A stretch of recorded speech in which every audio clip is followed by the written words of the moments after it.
everyone! Good morning! A day in my life as taga-balot, taga-hugas, taga-linis, diri sa Jomerican na anatanan porto di video day.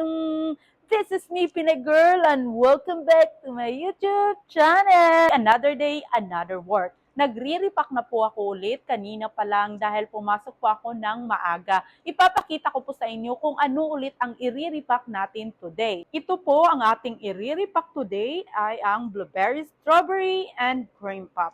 Marami po ang gagawin ko today guys kung alam nyo lang. Dito tayo sa area ni Pinay Girl kung saan ako laging nagre-repack. Ito po, nag-umpisa na po ako dito sa pagre-repack. At ito naman dito sa cart ay tapos ko na po yan kanina pa lang. Ngayon ay magpatuloy tayo sa pagbabalot habang magmamarites si Pinay Girl. Another day, another balot! Hello, welcome man!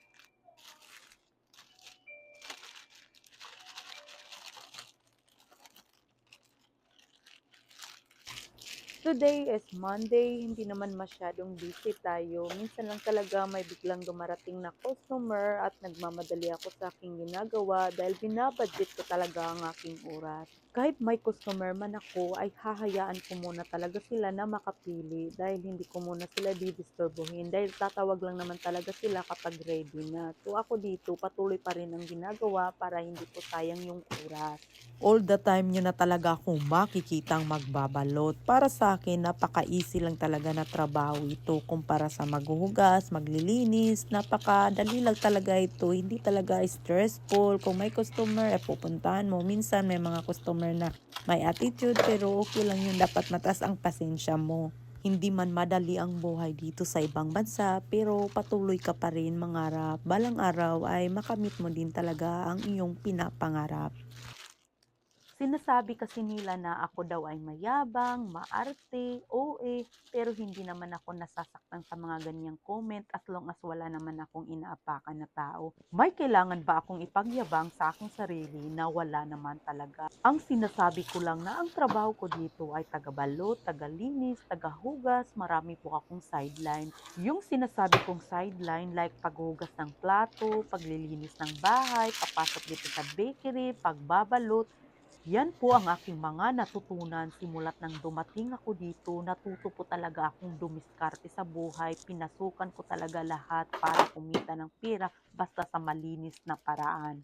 Tapos sinasabi nila na nagyayabang ako. Itong trabahong ito dapat naman talaga daw na hindi ipagyabang, no? Pero ako ipinagyabang ko talaga na ito ang aking trabaho. Kahit ang daming nagsabi na nakakahiya yung trabaho ko dito pero wala po talaga akong pakialam. Tuloy pa rin tayo sa pagbabalot hanggang sa matapos. Ito na nga ang ating natapos. So marami-rami na rin ang natapos ni Pinay Girl. Kung nagbabalot ako dito guys, pag-usapan natin kung magkano nga ba talaga ang per oras ko dito sa bakery. Yan po ang sasagutin natin. Kami kasi ang nagsasabi na bakit daw dito lang ako sa bakery nagtatrabaho, taga-balot lang, pwede naman daw akong mag-apply sa iba. Sa po talaga sa rason kung bakit nagtagal ako sa bakery at pinili ko dito. Malapit lang po kasi ito sa aming apartment. 10 minutes away lang po kung ipag-drive ako ng husband ko. So medyo advantage po talaga sa akin kapag sasakay po ako ng bus, hindi po ako malayo. Advantage din po talaga sa akin guys na malapit ako sa pinagtatrabahuan ko dahil nga hindi ako pa marunong mag-drive sa ngayon.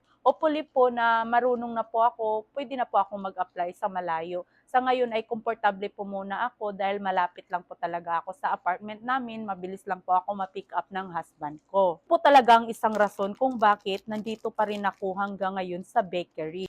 Mga 1 year na din po ako dito sa bakery simula nang nag-apply ako pero ini-enjoy ko lang talaga ang aking trabaho kahit maraming nagsasabi na mag-apply ka na sa iba pero hinahayaan ko lang sila dahil opinion naman nila yun pero ako pa rin talaga ang masusunod.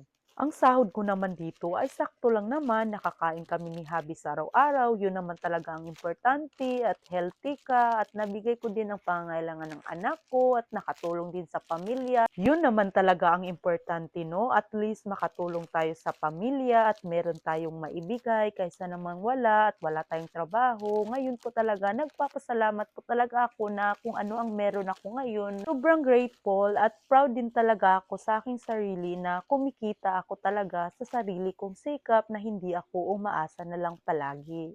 Sinasabi kasi nila no, dapat daw tularan ko yung kapatid ko na si Mariel Lassen para maging successful sa buhay, dapat maging masipag at maging humble. Yes po, totoo naman po talaga yun. Syempre naman po, yung kapatid ko talaga ang #1 supporter ko nung nagsimula pa lang ako. Siya talaga ang dahilan at malaking tulong talaga ang kapatid ko nung nagsimula pa ako. Hindi naman po talaga ako makilala ng iba kung hindi dahil kay Mariel Lassen. Siya po talaga ang nagbigay ng lakas ng loob kung bakit ngayon nandito ako sa social media. Ito na pala ang natapos natin sa pagre-repack dahil may susunod pa tayong gawin. Diyan ilalagay lahat kapag natapos ka sa pagre-repack. Ito po ang susunod nating gawin. Maglalagay na po tayo ng cream sa cream puff para malagay na po natin sa container. Magbo-voice over na lang pala ako dito guys dahil hindi ko talaga namalaya na nagsasalita ako sa video na wala palang boses. So, dito okay pa yung video dahil naglalagay lang naman ako ng cream at hindi ako nagsasalita. Pero yung isang video nagsasalita ako pero wala palang boses. Dito ko nasasagutin no ang mga katanungan nila kung magkano nga ba talaga ang per hour ko dito sa bakery. Nakadepende po yan dahil hindi po ako full-time, part-time lang po ako at depende po sa oras na pagtatrabaho mo. Ang per oras ko talaga ay nasa $18 per hour dito sa bakery. Kung i-convert naman natin ang $18 sa pesos ay nasa 1,000 pesos ang aking per hour dito. Ito ay base lang sa aking kinikita sa bakery ang aking per hour. May mga ibang trabaho na malaki talaga ang sahod like cleaner, caregiver. Yun po talagang pinakamalaki dito kapag yan ang papasukin mo na trabaho. Kaya nakadepende din talaga ang kinikita mo kung ano din talaga ang trabaho mo dito. Dahil itong Washington State ay malaki din talaga ang wages dito kumpara sa ibang state. May mga ibang state din talaga na mababa ang kanilang per hour kumpara dito sa Washington. Dito talaga mas mataas ang per hour kasi nga mas mataas din ang cost of living. Ganun talaga dapat magtipid.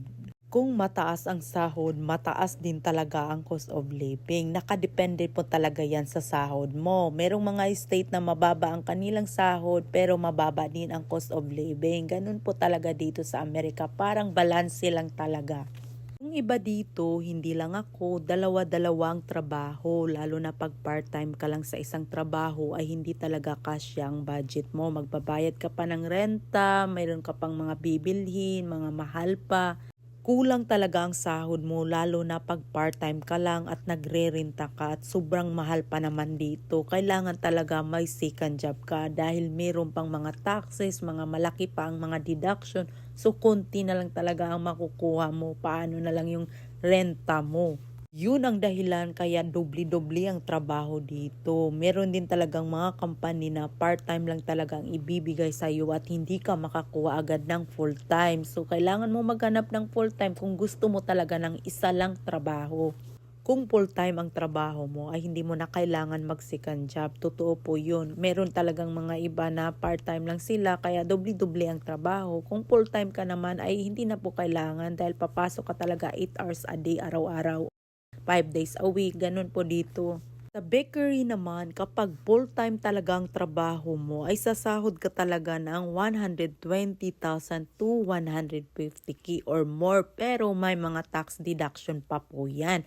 Ako, part-time lang ako dito dahil hindi ako araw-araw nagtatrabaho. Meron akong second job. Yun nga ang sinasabi ko, kapag part-time ka, meron ka talagang second job. Kaya makasahod ako dito ay hindi po aabot ng 100,000. So, less than lang po. Kasi nga, part-time lang tayo. Madami kasi talaga ang interesado kung magkano nga ba talaga ang per hour dito. So sinasabi ko na nga sa inyo, $18 per hour po dito sa bakery. So marami ding nagsasabi mag-apply ka sa iba dahil mas malaki. Yes, totoo po yun. Sa ngayon, napapagod pa ako na maghanap ulit ng ibang trabaho. Parang nasanay na din ako dito. Pero pag dumating ang panahon na may mga opportunity na mas maganda, why not na hindi natin tanggapin? Sa ngayon ay ini-enjoy ko muna lang talaga ang aking trabaho. Hindi ko muna yung iniisip yung mga per hour sa iba. Nakaka-stress din minsan kapag iniisip mo lang palagi na kailangan malaki ang sahod mo, maghanap ka talaga ng iba. Ako ay hindi ko na po yun iniisip. Basta masaya pa ako ako sa aking ginagawa, siniswelduhan ako, komportable ako sa aking trabaho, kontento na po ako sa ngayon. Yun po talaga ang masasabi ko sa mga naging experience ko din sa trabaho dito. Pero hindi naman talaga ako mag-iinarte kung ano naman talaga ang available ay kukunin ko talaga as long as nakikita ako. Masaya na talaga ako kapag ganyan. May nagtatanong ulit paano daw ako nakapagtrabaho dito sa Jumerica. Sinasabi ko na po talaga ito sa inyo, nakapagtrabaho po ako dito dahil na-petition po ako ng husband ko. Dito na po ako mismo nag-apply sa USA. Mas madali at mabilis kapag nandito na kayo mismo mag-apply. Kahit saan po kayo pupunta ay pwede po kayong mag-apply, mag-walk-in kayo or kaya application online. Pwede po, basta nandito na kayo.